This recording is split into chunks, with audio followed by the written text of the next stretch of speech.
It's like, what were you doing with my drapes? The drapes that were hanging in the apartment. I never got the answer to that.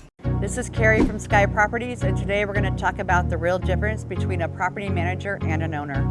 The property manager is responsible for the financial stability of your asset. You know, as a property manager, my full-time job is to make sure that an asset is running at its best possible financial ability, and an owner may not put themselves under the same scrutiny as a property manager does.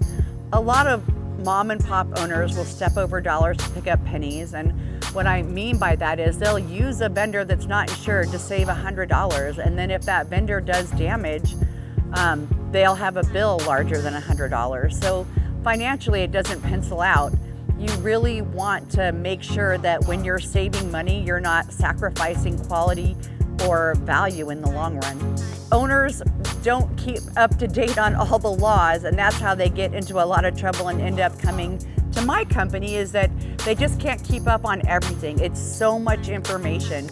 An owner might own one building, but I have 70, so it is in my best interest and in my client's best interest to be a professional and to really know what's happening out there so that I can serve my client best.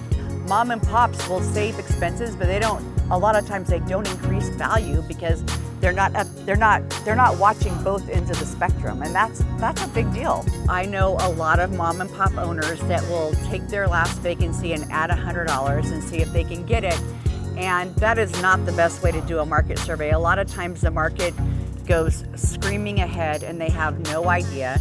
So they're renting a $2,000 unit for $1,500. You know, I had a client, we'll call him Dave Smith, and he really could save. He was the best negotiator I've ever met. He could really save expenses. I mean, everything from insurance down to the simplest plumbing bill, he could really save money on it and negotiate it. But he wasn't really looking at taking care of his tenants, taking care of his units in a way that would increase the value of his asset.